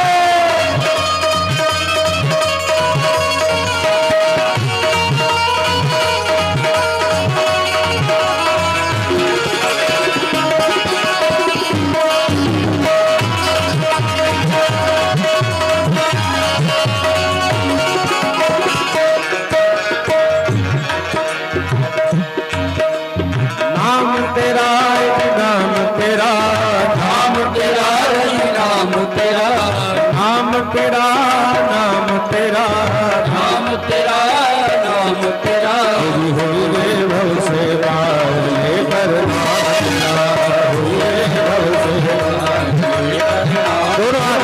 सभी लोग तालियों की सेवा करते हुए गाएंगे। श्री राधे राधे गोविंद गोविंद राधे राधे राधे गोविंद गोविंद राधे राधे राधे गोविंद गोविंद राधे गोविंद राधे गोविंद राधे गोपाल राधे गोविंद राधे गोपाल राधे राधे राधे गोविंद राधे गोविंद राधे गोविंद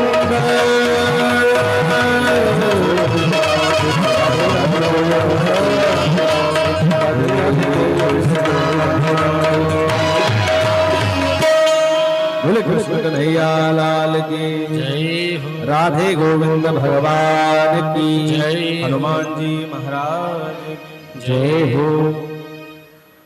तो इस प्रकार से भागवत की रचना हुई। आप लोगों ने सुना कि भागवत की रचना कैसे। एक बार जोरदार सभी लोग जयकारा लगाएंगे, उसके बाद कथा में प्रवेश करेंगे। बोले हनुमान जी महाराज की जय हो व्यास जी महाराज की जय हो। कभी कभी क्या होता है, कथा में नींद आने लगती है। एक लोग कह रहे थे महाराज जी वैसे तो हम नहीं सोते हैं, लेकिन जब आपकी कथा में आते हैं तो नींद आने लगती है। ऐसा है, घर पर रहे चाहे नींद ना आए। एक लोग कह रहे थे महाराज जी मैं 4 नींद की गोलियां खाता हूं फिर भी नींद नहीं आती, लेकिन जैसे कथा में आके बैठता हूं तो ऐसी भगवान की कृपा है कि नींद तुरंत आती है।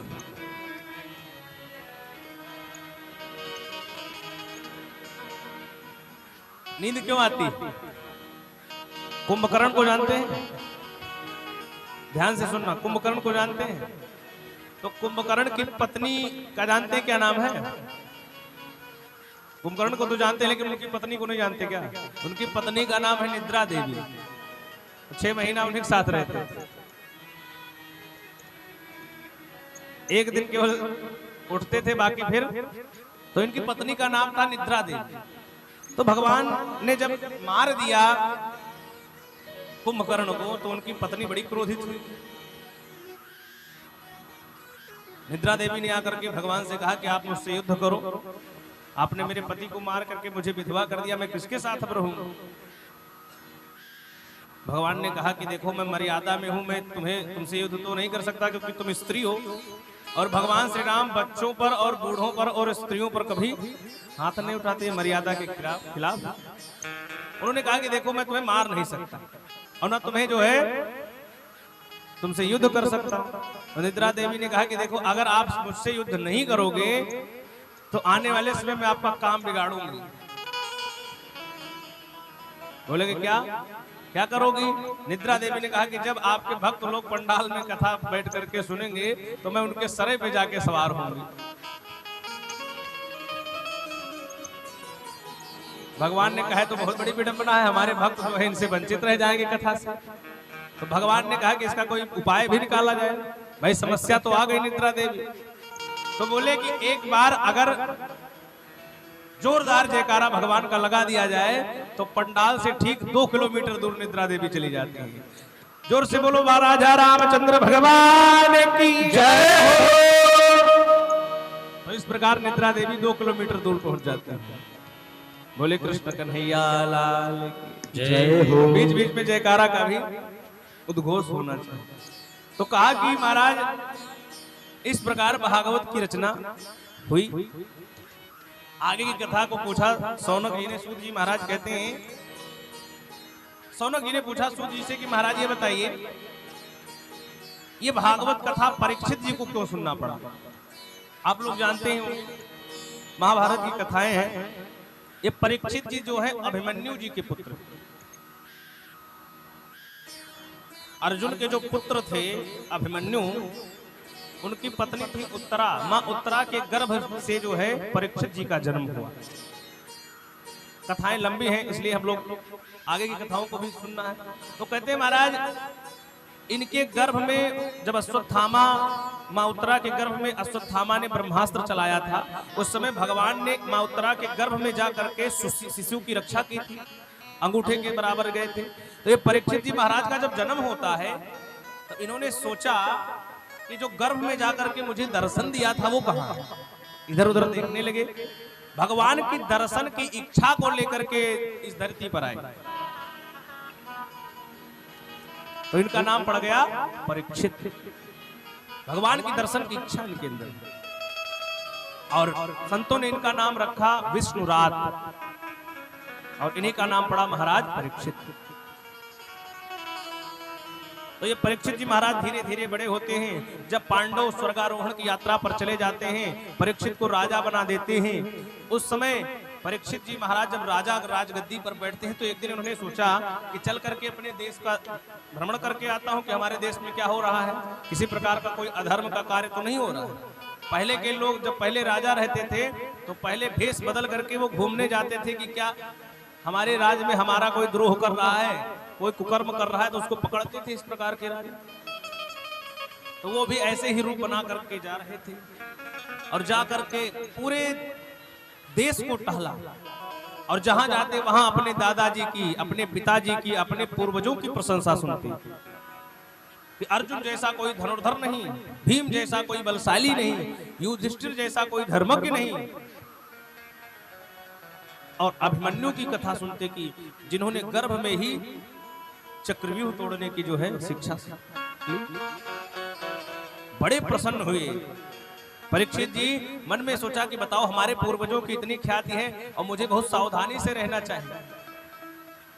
सब लोग इतने हमको मानते हैं, हमारे पूर्वजों की इतनी प्रशंसा है, और मुझसे कोई ऐसी गड़बड़ी ना हो जाए जिससे हमारे पूर्वजों की जो है प्रतिष्ठा पर आंच आए। है प्रतिष्ठा को बना करके पिताजी बहुत बड़े जो है आपके सम्मानित व्यक्ति हो और पुत्र जो है कुकर्मी निकल जाए, तब स्थिति क्या हो। तो कहा महाराज अपने पिता अपने दादा की पूर्वजों की बनाई हुई सम्मान को भी हमें सुरक्षित रखना है। ऐसा सोच करके जा रहे थे, तब तक उन्हें एक दृश्य दिखा। दृश्य बड़ा दयनीय था। देखा कि एक बछड़ा है, एक गाय है। कहते हैं उस बछड़े के 3 पैर कटे हुए, मात्र एक पैर पर वो बछड़ा खड़ा है, और एक गौ माता है रो रही है, और एक काला काला व्यक्ति वो हंटर लेकर के उनको मार रहा है, बड़े डंडे से जोर जोर से मार रहा है। रो रही है, बछड़ा भी रो रहा है, गाय भी रो रही है। परीक्षित जी ने सोचा कि आखिर ये कैसी विडंबना है, और ये कैसी जो है मेरे पूरे राज्य में ऐसा कहीं नहीं, और हमारे राज्य में गौ माता के ऊपर अत्याचार हुआ। विप्रधेनु सुर संतहित लीन मनुज अवतार, मतलब गायों के लिए तो भगवान का जन्म होता है, और ये कुकर्मी गाय को मार रहा है, गौ माता को ताड़ना दे रहा है। तलवार निकाला और तलवार निकाल करके मारने के लिए दौड़ पड़े। जैसे मारने के लिए दौड़े सो तुरंत वो काला कलूटा सा जो व्यक्ति था वो परीक्षित जी के चरणों में गिर पड़ा। दीनवशरणं गतः, दीनहीन होकर के शरण में चला गया। कहने लगा राजा साहब आप मुझे मारिए मत। परीक्षित जी ने कहा कि तुम्हें मारूं ना, तुम तो एक सेकंड भी यहाँ रहने के लायक नहीं, एक क्षण भी। मैं तुम्हें एक क्षण भी बर्दाश्त नहीं कर सकता, मैं तुम्हें मार दूंगा। लेकिन क्षत्रिय धर्म यह करता है कि शरण में आए हुए की रक्षा करनी चाहिए। शरण में आ गया, मार भी नहीं सकते। पूछा कौन हो तुम? तब उसने कहा कि मैं कलियुग हूं। क्या कहा? कि मैं कलियुग हूं और मेरा काम ही यही है उल्टा सीधा। तो मैं क्या करूं? और वो गाय और जो बछड़े थे वो दोनों रो रहे थे, आपस में बात कर रहे थे। बछड़ा ने गाय से कहा कि हे मां, आप इतना रो रही हो, ऐसा दुख हम लोगों को क्यों मिला? भगवान अब इस धराधाम को छोड़ के जा चुके हैं, हो सकता है इसलिए हम लोगों को कष्ट मिल रहा है। परीक्षित जी ने कलियुग को छोड़ करके जब गाय से पूछा कि आप कौन हैं, तो चूंकि आप समझ जाइए कि गाय जो है वो इस धरती का स्वरूप है, पृथ्वी का स्वरूप है। क्यों? आप विचार करो, गौ माता इस पृथ्वी का स्वरूप क्यों है? हम इस धरती पर गड्ढा करते हैं, खोदते हैं धरती को, लेकिन धरती ने हमें अन्न के अलावा कभी जहर उपजा के नहीं दिया। हमेशा अन्न फल यही सब मिल रहा है। खोद खाद धरती सहे, काट कूट बन राय, कुटिल वचन साधु सहे, सबसे सहा न जाए। खोद खाद धरती सहे, इस पर हम कितना गड्ढा करते हैं, कितना, लेकिन कितनी सहनशीलता धरती में। पृथ्वी कहती धैर्य न छोड़ो, सिर पर हो चाहे जितना भार। हम लोग इस पर कूदते हैं, इस पर क्या क्या करते हैं, लेकिन पृथ्वी ने कभी कहा कि जो है गड्ढा न खोदो। ऐसी ही गौ माता,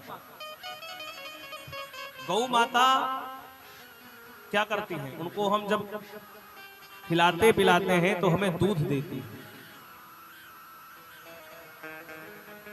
वो दूध अमृत है। सबसे पहली माँ तो हमारी माँ है, लेकिन उन माँ के बाद जब कोई और पालन करने वाला कोई होता है तो वो गाय गौ माता है। तो कहते महाराज गौ माता के अंदर सहनशीलता कितनी है। आज आप देखो, उसी गौ माता का हम लोग दूध पीते हैं और उसी का मांस भी लोग खा लेते हैं। कितनी स्थिति खराब है। तो कहते महाराज वो जो गौ माता है वो इतनी सहनशीलता है उनके अंदर कि वो पृथ्वी का स्वरूप है। और वो बछड़ा कौन है, बोले वो धर्म। धर्म के 4 चरण होते हैं। धर्म के 4 चरण हैं, सत्य, तप, दया और दान। सतयुग में सत्य था, तप था, दया था, दान था, ये चारों था। लेकिन सतयुग खत्म हुआ तो झूठ बोलने वालों की, सत्य खत्म हो गया सतयुग के बाद। ये 3 बचे, तप, दया और दान। फिर जब द्वापर आया तो तप भी खत्म हो गया। जब आपने रामचरितमानस पढ़ा होगा तो रामचरितमानस उस समय त्रेता की बात है। तो कहते महाराज उस समय जब भगवान गए तो वहां पर देखा कि तपस्या हो रही थी, तपस्या उस समय थी। तो जब जंगल में भगवान गए तो देखा अस्थि मात्र भय रहो शरीरा। वहां ऐसे ऐसे लोग हैं तपस्या कर रहे हैं जिनके शरीर की हड्डी केवल बची है, मांस सब सूख गया, मांस और रक्त सब सूख गया। तो तपस्वी थे। उसके बाद द्वापर में तपस्या भी खत्म। क्या बचा, दया और दान। उसके बाद बोले जब कलयुग आया तो सत्य, तप और दया तीनों खत्म हो गए। लेकिन दान, आज आपको बता दें, धर्म केवल दान के बल पर ही रुका हुआ है। दान आज भी लोग करते हैं, ऐसा मैं नहीं कहूंगा कि यहाँ नहीं करते, सब कुछ लोगों की बात अलग है, लेकिन दानी हैं, दान करने वाले लोग हैं। बिना दान के इस कलयुग में दान की सबसे बड़ी महत्वता है। और इसी दान के बल पर ही एक पृथ्वी आज टिकी हुई है। वो धर्म जो बछड़े के रूप में है वो क्या है, बोले वो एक ही दान के पैर पर रुका हुआ है। आज बड़े बड़े दानी पड़े हैं, आप देखिए कितने प्रकार के दान होते हैं। गोदान, भूमिदान, तुलादान, स्वर्णदान, इतने प्रकार के दान। तो कहा उसी दान पर रुके हुए हैं। जाइए कितने लोग गरीबों को भोजन करा रहे हैं, दान कर रहे हैं। तो कहा महाराज कितने लोग हॉस्पिटल बनवा रहे हैं, कितने लोग कन्याओं का विवाह कर रहे हैं। तो ये क्या है, दान है। तो कहा महाराज दान के बल पर ही जो है ये सृष्टि, ये पृथ्वी रुकी हुई है। ये धर्म जो है दान के बल पर है। इसलिए हम सभी लोगों को दान भी करना चाहिए। और कभी कभी हम लोग कंफ्यूज रहते हैं, दान और दक्षिणा ये दोनों अलग चीज है। दान का मतलब है आप स्वेच्छा से जो दे दो। आपके पास 1 रुपया है तो कोई गरीब आया उसको 1 दे दो, 2 दे दो, 10 दे दो, आपकी इच्छा पर निर्भर करता है। लेकिन दक्षिणा, बोले दक्षिणा का एक परिमाप होता है। जब आप कोई ब्राह्मण को बुलाते हैं, उससे पूजा पाठ कराते हैं, उससे जो है जब आप कोई कर्म कराते हैं तब उसके लिए एक उचित दक्षिणा निर्धारित की गई है। आप जब यज्ञ मीमांसा की पुस्तक लाएंगे पढ़ेंगे तो उसमें दक्षिणा का परिमाप दिया हुआ है, लेकिन उस समय की दक्षिणा अलग थी। उस समय क्या चलता था, स्वर्ण मुद्राएं चलती थी, तो उसका परिमाप लिखा हुआ। तो कहा महाराज अपने हिसाब से उसको करना चाहिए। तो कहा महाराज दान के बल पर ही वो रुका हुआ। परीक्षित जी ने तलवार निकाला, मारने फिर दौड़े, क्योंकि क्रोध शांत नहीं हो रहा है। वो समझ रहे हैं कि बताओ हमारे पूर्वजों की ख्याति में जो है बाधा उत्पन्न कर रहा है। लेकिन शरण में आ गया, कहा महाराज बख्श दो मुझे। तो कहा कि मैं तुम्हें बख्शूंगा तभी जब आप मेरे राज्य से चले जाएंगे। कलयुग से कहा कि आप यहां से तुरंत चले जाएं, मेरे राज्य में आपको नहीं रहना है। कलयुग ने हाथ जोड़ करके कहा कि महाराज इस पूरे पृथ्वी पर आपका ही राज है, मैं छोड़ के जाऊं तो जाऊं कहां? चक्रवर्ती सम्राट हैं, पूरे पृथ्वी के राजा हैं, धरा के राजा हैं। बड़ा अनुनय विनय करने पर परीक्षित जी ने कलयुग को स्थान दिया कि तुम इस जगह पर रह सकते हो। कौन कौन बोले? द्यूतम पानम स्त्रियसूनम यत्रा धर्मश्चतुर। कहा कि आप जो है 3 जगह पर रह सकते हो। कहां कहां? बोले द्यूतम, जहां जुआ खेला जाए। दूसरा बोले पानम, जहां शराब पीने वाले व्यक्ति, शराबी, शराब की ठेका पर। तो पहले जुआरियों के पास, शराबियों के पास। तीसरा स्त्रिया, बोले कि जहां वैश्यालय है वहां पर आपका निवास होगा। तो बोले द्यूतम पानम स्त्रिया, 3 जगह दिया कि तुम कहां रहोगे। बोले जुआरी के पास, शराबी के पास, और जो वैश्यावृत्ति करते हैं वहां पर आप रहेंगे। और कलयुग ने कहा महाराज आपने तो बहुत खतरनाक जगह पर हमको रहने का आदेश दे दिया है। अरे कोई एक आध कमरा अच्छा दे दो, सब कमरा खराब ही दे रहे हो। एक आध कमरा ऐसा दे दो जहां जाकर के मैं आराम से विश्राम करूं।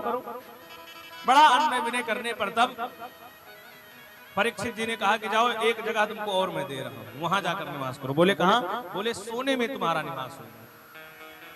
द्यूतम पानम स्त्रिया सोना यत्रा धर्मश्चतुर्विधा। बोले सोने में तुम्हारा निवास है। अब आप विचार करो, कहे कि सोना पहने तो कलयुग आ गया, इसका मतलब संतों ने इसका परामर्श दिया। लोगों ने कहा महाराज इसका मतलब सोना पहनना बंद कर दो। तो कहे महाराज भगवान भी कहते हैं गीता में कि धातु नामासि कांचनम, धातुओं में मैं कंचन हूं, सोना हूं। तो कहा जब भगवान इस खुद को कह रहे कि मैं सोना हूं और उसके बाद आप कह रहे हैं कि कलयुग सोने में निवास करता है, तो ऐसा कैसे हो सकता है कि कलयुग में सोना भी है, भगवान भी है? तब संतों ने कहा कि देखो जो 1 नंबर की कमाई का खरीदा हुआ सोना है उसमें तो भगवान रहते हैं, लेकिन जो छीन झपट के चोरी करके बेईमानी करके कमाया हुआ सोना है उसमें कलयुग का वास है। बोले महाराज अब जो अच्छे से आज के समय में कमाई करेगा वो सोना पहन पाएगा? हैं? इतना महंगा सोना। तो मान लो कहीं से इधर उधर करके। बोले देखो ऐसा है कि वस्त्र में तो दोष होता है, वस्त्र हम पहनते हैं उसमें भी दोष है, अन्न जो खाते हैं उसमें भी दोष है, लेकिन बोले जब वही अन्न, वही वस्त्र, वही धातु जब हम भगवान को समर्पित कर देते हैं तो प्रसाद हो जाता है। तुम ही निवेदित भोजन करही, प्रभु प्रसाद पट भूषण धरही। बोले जो वस्त्र आभूषण भोजन है, बोले इसको भगवान को समर्पित कर, चढ़ा दो पहले कि आपका है। भगवान को जब आप चढ़ा देंगे तो प्रसाद बन जाएगा। उस वस्त्र को आप धारण करेंगे, उस भोजन को करेंगे तो उसमें कोई दोष, तुलसी पड़ गई तो समझ लो क्या हो गया। बोले कृष्ण कन्हैया लाल की। तो कहा इस प्रकार से उसको धारण करना है। परीक्षित जी ने उसको 4 स्थान दे करके वहां से चले गए, और जब घर पर गए तो कहा कि महाराज वहां उनके राज खजाने में एक मुकुट रखा था, जो युद्ध में जीता हुआ मुकुट था, छीन करके लाया हुआ मुकुट था, और वही मुकुट आज परीक्षित ने अपने सर पर धारण कर लिया और कलयुग सर पे सवार हो गया। कहने लगे महाराज जंगल में जा करके शिकार करने के लिए निकल गए, शिकार करते करते रास्ता भटक गए और जाकर के जंगल के बीचों बीच में टहलने लगे, भटक रहे हैं। बहुत तेज प्यास लगी है, जाकर के देखा तो वहां पर समीक ऋषि का आश्रम था। समीक ऋषि ध्यान मग्न अवस्था में बैठे थे, भगवान का ध्यान कर रहे थे। जाकर के जोर जोर से चिल्लाए, हे ऋषि उठो, तुम्हारे यहाँ राजा आया है, राजा को जलपान कराओ। भाई राजा लोगों की जानते हैं, बड़े ठाट बाट होते हैं। महल में रहते तो 10-15 नौकर आगे 10-15 पीछे लिए खड़े रहते हैं, किसी प्रकार की कोई समस्या ना हो राजा जी को। अब वहां जंगल में कौन, वो तो भाई अपने कोई घर को छोड़ करके जंगल सुख सुविधाओं को त्याग करके गए हैं, अपना पड़े हैं समाधि में। बहुत बार बुलाया और जा करके देखा तो समाधि में है। अब देखिए कलयुग ने कैसी मति खराब की।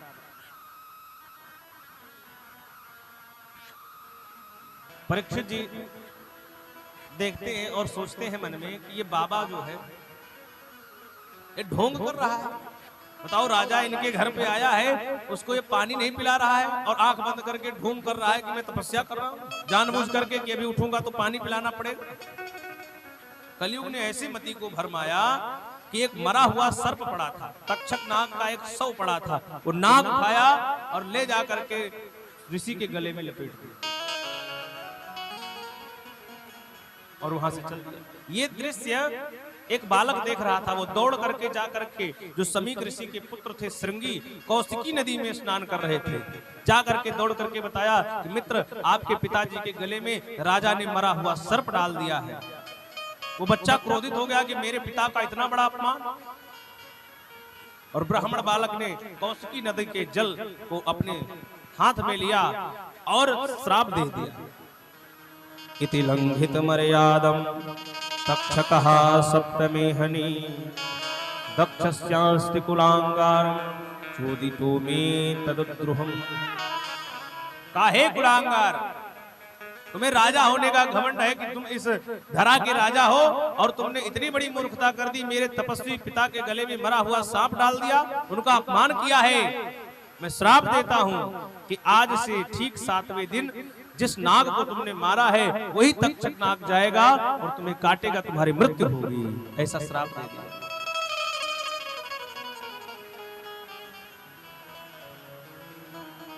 अब तो राजा अपने घर चले गए, उनको ये नहीं पता कि हमें श्राप लगा।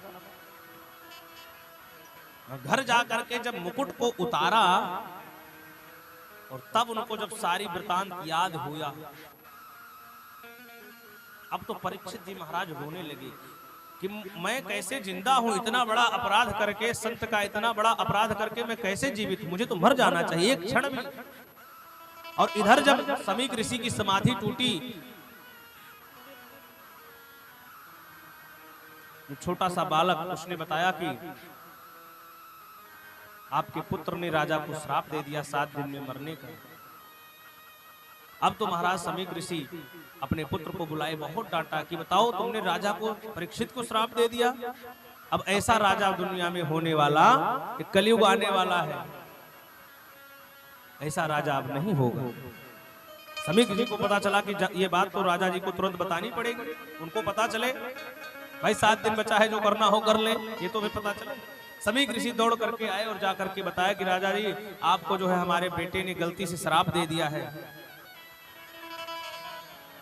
जब समीक ऋषि को देखा, परीक्षित जी चरणों में गिर पड़े, कहने लगे महाराज, आपके बेटे ने मेरे ऊपर कृपा करके 7 दिन का समय दिया है, वो श्राप नहीं, मुझे तो तुरंत मर जाना चाहिए। मैंने ऐसा अपराध किया है कि मुझे एक क्षण भी इस धरा पर नहीं रहना चाहिए, लेकिन आपके बेटे ने मुझे बड़ी कृपा की। तुरंत मुनि को प्रणाम किया, अपने वस्त्रों को, जो राजसी वस्त्र पहने थे उसको त्यागा, और त्याग करके कहते हैं वल्कल वस्त्र धारण कर लिया सन्यासियों का, अपने पुत्र जनमेजय को सत्ता सौंप करके गंगा जी के तट पर चले और जाकर के बैठ गए भगवान का भजन करने। संतों को पता चला, ऋषि मुनियों को पता चला कि परीक्षित जी को 7 दिन में मरने का श्राप लगा है, तो लोगों ने कहा भाई इतने धर्मात्मा राजा हैं, इनका चल के कल्याण किया जाए। देखते ही देखते महाराज संतों की भीड़ इकट्ठी हो गई। अत्रि, वशिष्ठ, च्यवन, पराशर, व्यास, बड़े बड़े ऋषि जो महाराज द्वापर त्रेता के जो ऋषि थे वो सब आकर के बैठ गए, परीक्षित का उद्धार करने लगे। परीक्षित जी ने कहा कि महाराज, मरने वाले को क्या करना चाहिए? ये बहुत बड़ा प्रश्न है। परीक्षित जी ने कहा कि मरने वाले को क्या करना चाहिए? म्रियमाणस्य किं कर्तव्यम्, मरने वाले को क्या करना चाहिए, यही प्रश्न है। और 7 दिन में जिसको मरना हो उसे क्या करना चाहिए?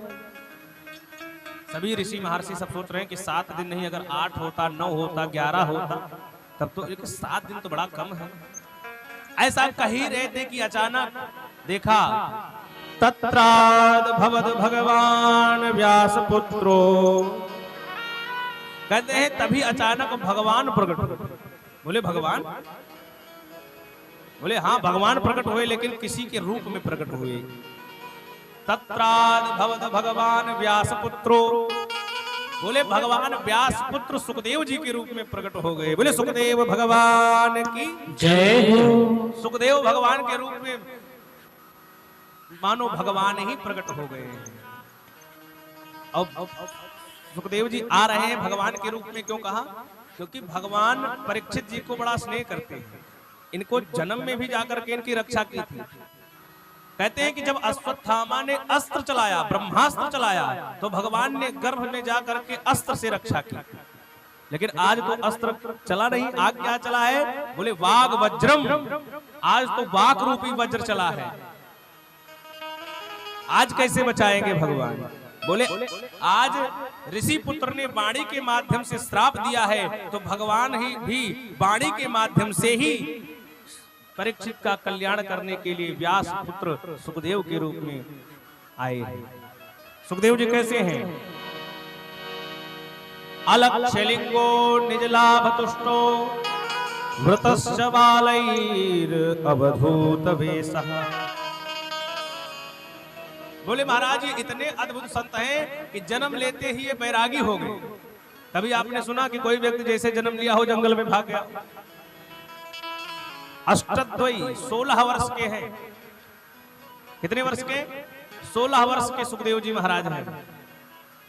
तो कहा महाराज 16 वर्ष के सुखदेव जी हैं और जिनके शरीर पर एक वस्त्र भी नहीं है, जिन्होंने अपने जीवन में एक वस्त्र भी धारण नहीं किया।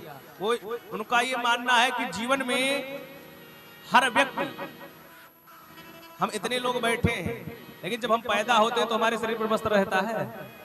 तो कहते हैं महाराज वो पैदा होते ही वो जो हम लोगों के अंदर जो लिंग भेद है, जिसको कहते हैं कि ये स्त्री है ये पुरुष है, कहते हैं उनके पास ये नहीं जानते कौन स्त्री है कौन पुरुष है। इतने उच्च कोटि के संत, उनको ये भेद ही नहीं पता, इतने उच्च कोटि के संत। तो बोले अलक्षलिंगो निजलाभ तुष्टो, बोले जो निजानंद में मस्त रहते हैं, किसी से लेना देना नहीं। लोग कहते हैं पागल बाबा जा रहे हैं, बच्चे दौड़ के उनको चढ़ाते हैं नंगा बाबा जा रहा है, लेकिन वो उस पर ध्यान नहीं। निजलाभ तुष्टो, वो अपने निजानंद में मस्त रहते हैं। मृतश्च बालैर अवधूत वेशः, अवधूत वेशधारी सुखदेव जी महाराज जैसे पहुंचते हैं, कहते हैं महाराज जैसे सुखदेव जी पहुंचे तो जितने बड़े बड़े संत थे आज सभी लोग खड़े होकर के और सुखदेव जी का अभिवादन करने लगे, प्रणाम करने लगे। आप विचार करो कि इसी सभा में सुखदेव जी के पिताजी बैठे हैं, उनके दादा बैठे हैं, उनके परदादा बैठे हैं, और आज जब नाती उनका आया तो सभी लोग अपने नाती को प्रणाम करने लगे। ऐसा क्यों हुआ? बोले महाराज हम लोग अपने आप को उम्र में बढ़ जाते हैं तो अपने आप को बड़ा समझने लगते हैं। बोले ऐसा नहीं, उनके दादा भले हैं वो, लेकिन कहते हैं महाराज ज्ञान तो सबसे ज्यादा इसके पास है।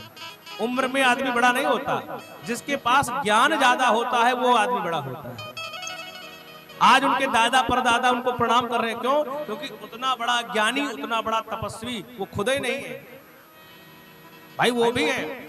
जब व्यास जी ने अपने पुत्र को बुलाया बार बार, व्यास जी सुखदेव जी के पिता हैं, और जब सुखदेव जी का जन्म हुआ तो जंगल की तरफ भाग गए, तो वहां कुछ स्त्रियां नदी में स्नान कर रही थी, और वहीं से सुखदेव जी महाराज निकल पड़े। वो स्त्रियां नहा रही थी, उन्होंने ध्यान नहीं दिया, लेकिन जैसे व्यास जी आए तुरंत उठ करके वस्त्र पहनने लगे। उन्होंने अपने शरीर को ढक लिया। व्यास जी ने कहा कि बताओ तुम्हारे सामने से भी 16 वर्ष का लड़का गया है, बालक गया है, और तब तुमने वस्त्र नहीं पहना, हम आ गए तो वस्त्र पहन लिया।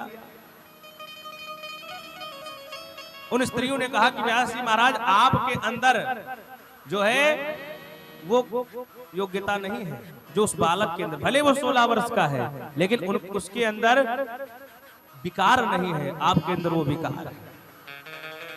और यही स्त्रियों ने व्यास जी को ज्ञान दिया। व्यास जी वहीं से लौट पड़े कि पुत्र को बुलाने नहीं जाएंगे।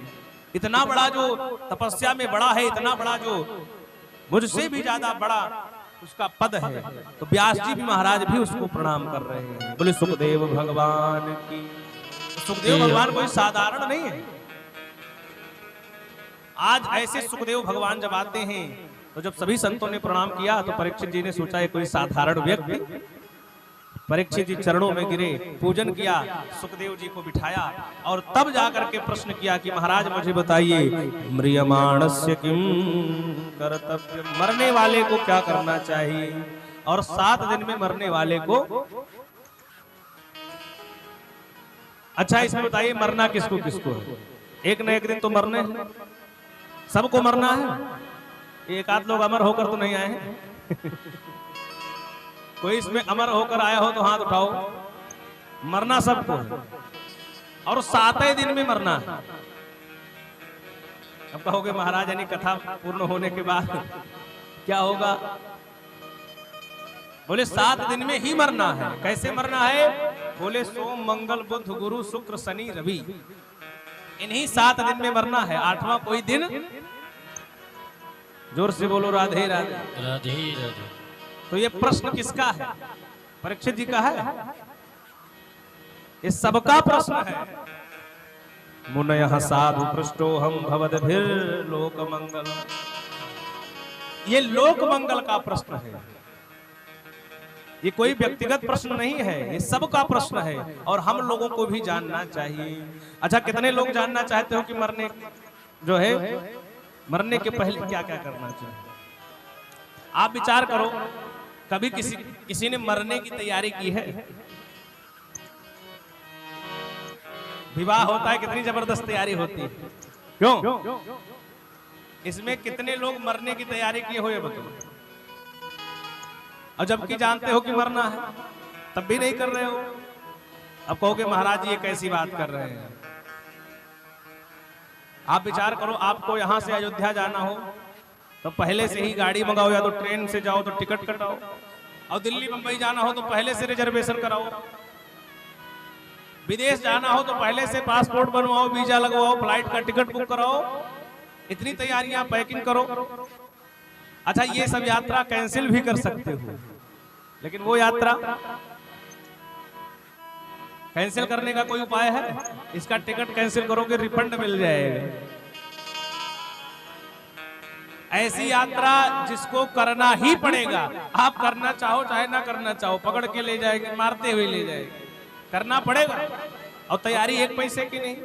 साधारण यात्रा हम करते हैं तो दुनिया भर की तैयारी करते हैं, और जो यात्रा सबसे ज्यादा जरूरी है जिसको करना ही पड़ेगा उसमें किसी प्रकार का कोई नहीं चलेगा और उसकी तैयारी हम नहीं करते हैं। तो कहते हैं महाराज उस यात्रा की तैयारी के लिए हम लोगों को, और वही ये भागवत क्या करती है? कहते हैं महाराज भागवत का काम ही है कि व्यक्ति का मरना सफल कर दे, और यदि व्यक्ति का मरना सफल हो गया तो समझ लो उसका कल्याण हो गया। संतों ने इस मानव जीवन को रेलगाड़ी का सफर बताया है। आप तो रेलवे में ही रहे हैं, हैं?